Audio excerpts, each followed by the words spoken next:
¿Qué tal? Bienvenidos nuevamente a La Nueva Prudencia. Bienvenida, Tere. ¿Cómo estás? Bien, Katia, gracias por preguntar. Estoy emocionada por el tema que vamos a abordar hoy. Creo que es uno de los temas que se abordan sobre todo como en estas nuevas generaciones. Tienen implicaciones más de ideologías también, pienso yo, pero pues aquí estoy para aprender también. Así que gracias por invitarme aquí una vez más. No, gracias a ti, Gabriel. ¿Qué tal tu día? Súper genial. Aquí listos para platicar un poquito y poder interactuar con la comunidad digital. Bueno, pues el tema que vamos a tratar el día de hoy es sobre justamente los ambientes, la violencia laboral en el trabajo, ¿no? Entonces sabemos que podemos hablar de violencia en la escuela, en la casa y demás, pero el tema que nos ocupa es en materia laboral, ¿no? ¿Nos puedes poner un poco en contexto, por favor? Claro que sí. La terminología más común utilizada actualmente a esta violencia laboral que ocurre en los centros de trabajo se le conoce como moving, ¿no? Y hablar de moving es hablar de acciones verbales o psicológicas de manera sistematizada que se infringe a una persona que le podemos denominar víctima, y entonces esta persona de manera sistemática está recibiendo, ya sea por parte de un compañero de trabajo, por un inferior, uno que sea de la que sea subalterno, o incluso un superior, que es el caso que más se da. Entonces de manera sistemática está recibiendo una serie de acción concatenadas, es decir, continuadas, ya sean de manera verbal o de manera psicológica, que tienen como finalidad poder herirla, lastimarla, menoscabar a su persona, hasta que esa persona, la víctima, se pueda sentir que no es importante, que no tiene valor en el trabajo, aislándole, y llega en algunos casos profesionalmente haciendo que se separe, y emocionalmente generándole una depresión o una tristeza, y por el tema de la vida incluso en algunos casos se llega a dar hasta el suicidio, ¿no? Okay. Tere, ¿tienes alguna pregunta que hacerle a Gabriel, que está con nosotros hoy, para desmenuzar un poquito el tema? Creo que aparte de las afectaciones individuales a la persona, justamente el darse en un ambiente laboral, ¿qué va a afectar primero? También el área de trabajo, el trabajo que están realizando ese tipo de personas. ¿Cuál cree que serían los puntos clave, los puntos de alerta para poder, como persona trabajadora, decir: esto que estoy viviendo o estas señales están rayando en este hostigamiento?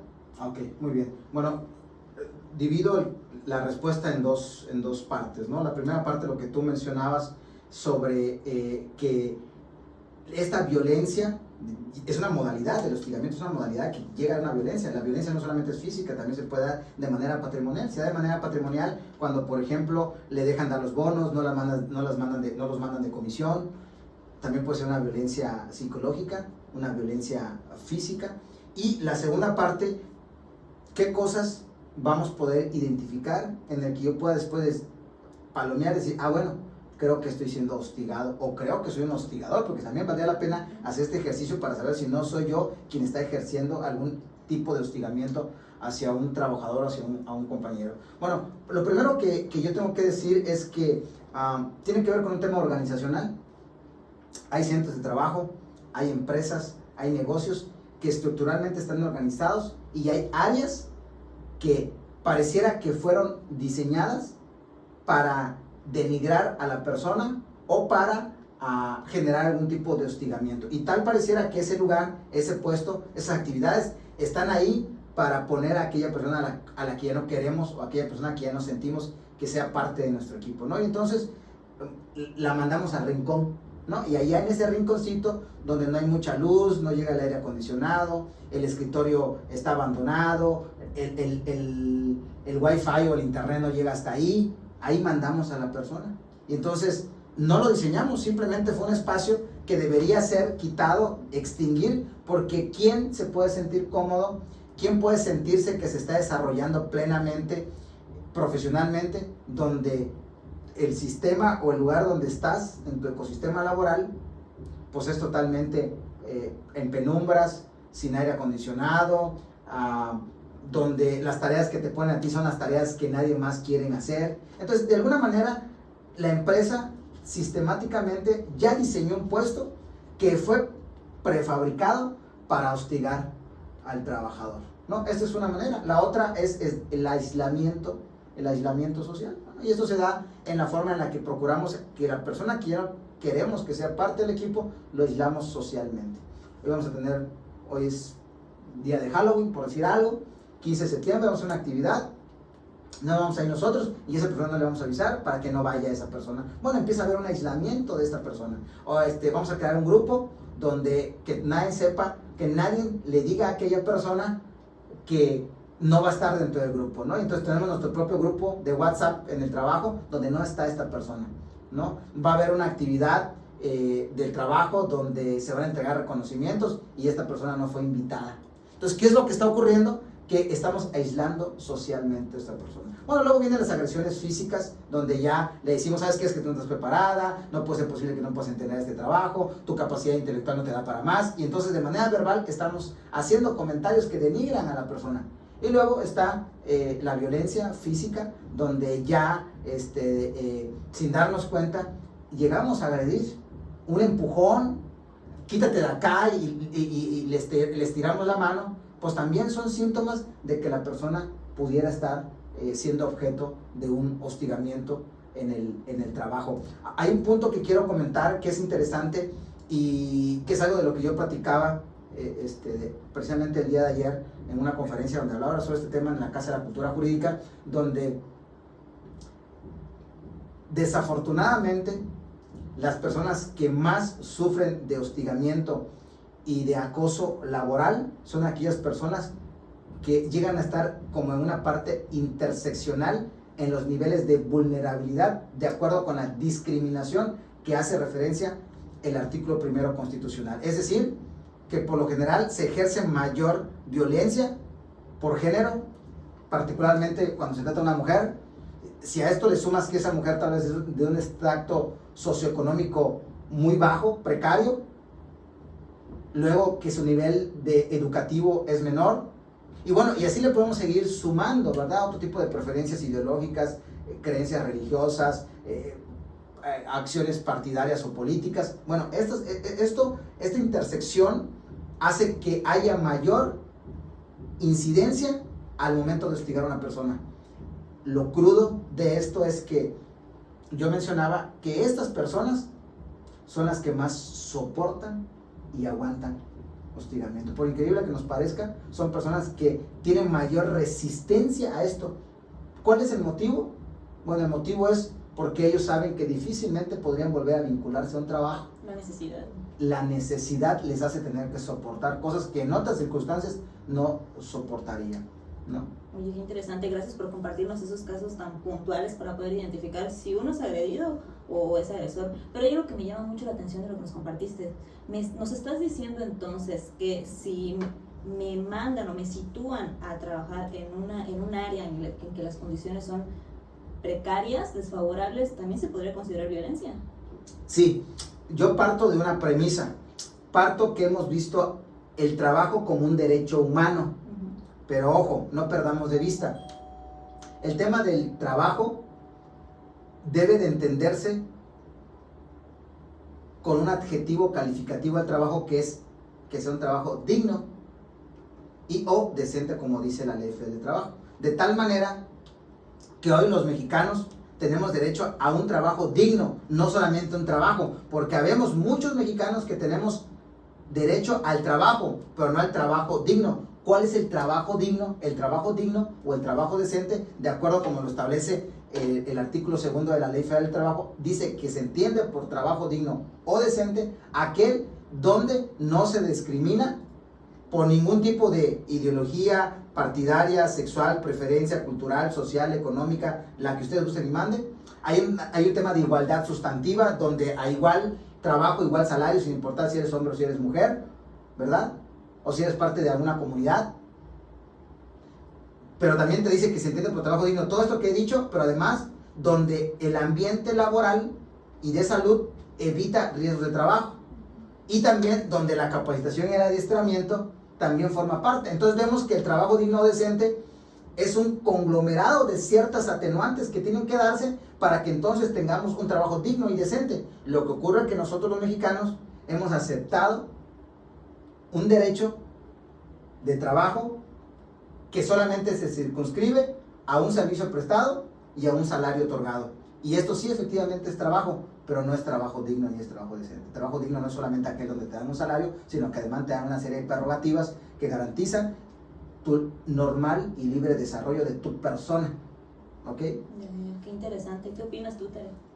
Creo que parte del tema también que podemos abordar es justamente qué autoridades podrían velar por defender a estos trabajadores que se encuentran en esta situación. Como mi pregunta sería que ¿cuál sería lo que yo debería de hacer o la prueba que yo debería tener para registrar este hostigamiento que estoy viviendo? ¿Qué tengo que hacer? ¿Qué tengo que ver para que se me reconozcan y se me defiendan? Es interesante, ¿eh? O sea, ¿cómo compruebo fehacientemente que estoy siendo víctima?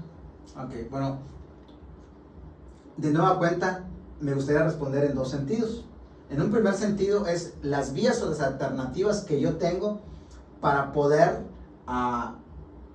mencionar, tocar la puerta, demandar de que estoy siendo objeto de hostigamiento. Bueno, nuestros altos tribunales, a través de los criterios jurisprudenciales, han establecido cuáles son aquellas vías o alternativas que una persona que está siendo objeto de hostigamiento o de acoso laboral pueda acudir para exigir que esto cese.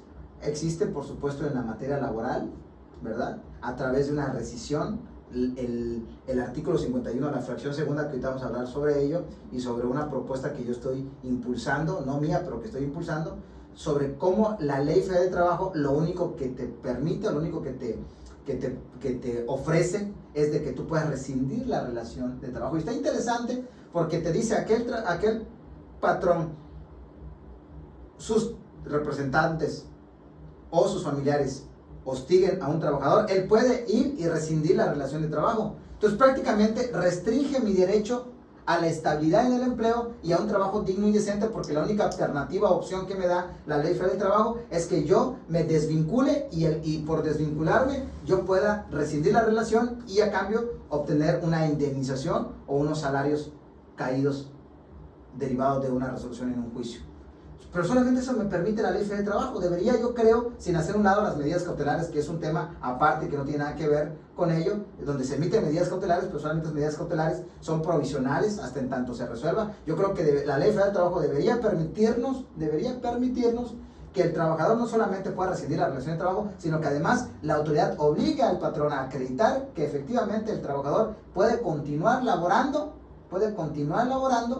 sin que sea objeto de un hostigamiento sistemático. No dejo inadvertido que la reforma de 2019, en el artículo 132 de la Ley Federal de Trabajo, en la fracción 31, sí establece como que todo patrón deberá implementar protocolos que garanticen que está erradicando cualquier tema que tenga por objeto en el empleo hostigamiento o un acoso. Preguntémonos ahí en la reflexión, ¿cuántas empresas tienen establecidos estos protocolos? Y esto solamente es una cuestión preventiva ante autoridades administrativas como puede ser la STPS, pero no ante un tribunal. Pero no es la única vía, existen otras vías. Por ejemplo, en la materia penal, una persona puede ir y denunciar esta conducta, decir quiénes son los que están ocasionándolo, y estos hechos constitutivos de delito podrían traer aparejado una sanción para el hostigador. Bueno, también existe la vía administrativa. Si estamos frente a en un empleo que es de la administración pública, tú puedes ir ante un órgano interno de control, ante una contraloría, denunciar esto, y entonces ante esta denuncia incluso puede recibir el patrón, el titular de la dependencia o quien esté ejerciendo este acoso, desde una amonestación hasta incluso un cese o una inhabilitación. Y también hay otras vías. Por ejemplo, en el amparo indirecto también puedes tú decir que se está violentando tu derecho humano a la dignidad, ¿verdad? Y entonces también podrías ir y explorar un amparo indirecto para que se te ampare respecto de estos hechos, pero también está en materia civil, ¿no? En materia civil hay una afectación a la honra de tu persona, a la honra de ti, la percepción de cómo te ven los demás. Entonces el que diga, no, es que él es un bruto, él no sabe, es un ignorante, es un X, es un Y, un Z, ¿qué ocurre? Hay un desprestigio a mi persona, se ataca a la honra de la persona, y esto sin duda trae aparejado un daño moral, y este daño moral se puede resarcir, estos daños y perjuicios, por medio de indemnización, y entonces también se puede combatir por medio en materia civil. Ahora, una vez que la persona haya decidido cuál es la vía que quiere explorar, cuál será el documento o la prueba idónea que permitirá acreditar ante dicha autoridad que efectivamente él sí fue objeto o está siendo objeto de acoso o de hostigamiento. Yo no diría que es solamente una prueba, porque por supuesto una confesional a cargo del agresor, donde se le formulen posiciones, por supuesto que puede ayudar, más testigos que lo acrediten y algunos documentos si se logran tener, algunos correos electrónicos y demás, pero sin duda la prueba que yo pondría en la mesa, que es la que va a terminar siendo el parteaguas para acreditar esto, es a través de una pericial médica, un perfil psicológico, es decir, un dictamen psicológico donde un experto en la materia, en psicología clínica, puede advertir que hay síntomas en tu persona que efectivamente son consecuencia o producto del hostigamiento que tú tienes para con tu trabajo. Y yo vincularía aquí inclusive la norma 2018, la 035 si no me equivoco, que habla sobre aquellos factores psicosociales del trabajo, donde efectivamente lo que se procura es acabar con todo este estrés laboral, que no olvidemos que ya está como una enfermedad de trabajo en la Ley Federal de Trabajo, que recientemente hace algunos meses se incorporó a la tabla de enfermedades, ¿no? Entonces, ese conjunto de pruebas nos permitirá ir y tener un resultado a nuestro favor, ¿no? Oye, déjame ver si estoy entendiendo correctamente. Entonces, va a depender de mi pretensión la materia a la que me voy a dirigir, ¿no? Por un lado.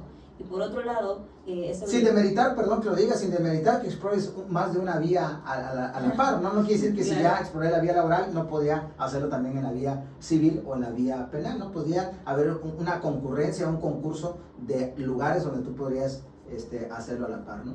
Ok, eso por un lado, y nos compartes también que entonces es la prueba psicológica la cual sería la más importante en el procedimiento, de acuerdo a la vía que nosotros decidamos. Sí, claro, imagínate que el doctor diga, no, pues esta persona tiene una depresión severa, y depresión severa donde al hacer la historia clínica él me platica, donde incluso han venido pensamientos de suicidio. No, imagínate. Y luego lo vincule él, que esto es a consecuencia, donde los compañeros le han aislado, no participa, ¿verdad? Y el patrón solamente, o el gerente, el director, lo que fuese, está ejerciendo de manera sistemática, concatenada, continuada y una tras otra, acciones que le están afectando. Bueno, pues entonces ahí este documento por un médico experto va a poder acreditar qué es la consecuencia de esta depresión severa que puede tener aparejado, si no se atiende en un momento, en una acción de imposible reparación, como podría ser la muerte o el suicidio. Y congruente con esto nos estás diciendo también que es obligatoriedad ya de los patrones, me imagino que, no sé, tú dime, importa el número de trabajadores que tenga, el tema de incorporar en sus centros de trabajo protocolos para evitar estos casos, ¿no?, de violencia. Bueno, donde la ley no distingue, nosotros no tenemos por qué distinguir, la Ley Federal de Trabajo, en el artículo 132, en la fracción 31, establece, y ahí, a ver si no me equivoco, nada más, puede ser 31, 32, bueno, pero yo creo que es el 31, donde te dice que todos los patrones, entonces todos es, ya sea una empresa que tiene 2 trabajadores o sea una empresa que tiene 3,000, 4,000 trabajadores, no hay una distinción de que después de ciertos números se tienen que hacer estos protocolos, es para todos los trabajadores, para todas las empresas, y es responsabilidad y obligación de todos los patrones. Ok, nos va quedando más claro el tema. Tere, ¿tienes alguna otra duda respecto al tema aquí con el abogado, aprovechando que lo tenemos? Aquí podríamos concluir. Yo ya estoy satisfecha con la información que nos ha compartido. Muchísimas gracias. ¿Tienes alguna conclusión con la que quieras cerrar esta cápsula? Sí, bueno, comentar que las empresas tienen que entender que la afectación psicoemocional de el trabajador incide de manera directa a la productividad en la empresa. Mayor productividad, mayores rendimientos, mayores utilidades, que es lo que está buscando cada empresa. Trabajadores afectados por hostigamientos que se den de manera vertical, horizontal, ascendiente o descendiente, trae aparejado menos operatividad, menos rendimientos y en consecuencia menos utilidades. Entonces, ¿qué quiere decir esto? Que debería ser del interés de todos que haya un ambiente libre de violencia, porque esto nos permitirá poder obtener los principios torales del trabajo, que es obtener este equilibrio entre los factores de la producción, del capital y del trabajo. Ok, muchísimas gracias, Gabriel. Muchísimas gracias, Tere. Gracias. Con esto cerramos esta cápsula y nos vemos en la próxima. Hasta luego.